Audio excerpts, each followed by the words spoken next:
tinha aqui um negócio Aí aqui, de uma hora, nós estamos- eu sei. Dá pra ver na sua cara que você tá mentindo pra nós. Mais de uma hora ele tentou no carro, mas só quem sabe é ele lá. Porque ele que tem o...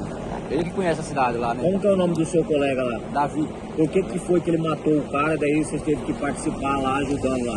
Ah, negócio de dívida, de dinheiro. Não, mas você pegou a pedra então, pô, nesse cenário aí que você tá falando, o cara pegou a pedra, não foi só isso, hein? Canta real certinho, pô.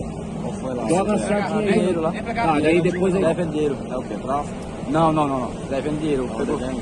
Pegou o dinheiro emprestado lá e não tem como pagar. Se for enquanto lá pra matar o Ele era cara. agiota. Era agiota? Era. Seu amigo era agiota? O cara lá que morreu era agiota. Ele era agiota? Seu colega que pegou dinheiro não tinha pra pagar? É. Aí o agiota ficou fazendo o que com ele? Ficou ameaçando.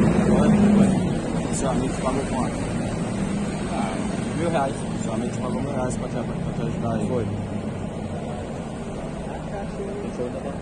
Mas e daí? Vocês foram lá, os três, o que aconteceu? Você, a mulher, seu colega e mais quem? Aí arrumou um carro lá e levou ele pra bem longe, só ele que estava, não sei. Tá, mas vocês mataram lá no mato? Como que ele matou? Com ferro. Com ferro. O quê? Na cabeça, Na cabeça. paulada? Vocês estavam segurando então. Não, o cara entrou e Ele ele ia matar bateu. sozinho. Não tem como, você segurou, você deve segurar. Não, ele entrou, passou pelo portão, aí quando ele virou as costas ele bateu. Aí ele desmaiou e ele continuou dando golpe. Depois vai bater e continuou dando golpe. Você está ciente que a pessoa está sendo presa, certo? Aham, ok. Tá bom. Posso pegar minha sandália? Não, daqui a pouco a gente organiza ele, beleza? É o seguinte, e como é que faz com o carro da menina? A gente vai levar ele pro pátio. Vocês vão entregar ele lá?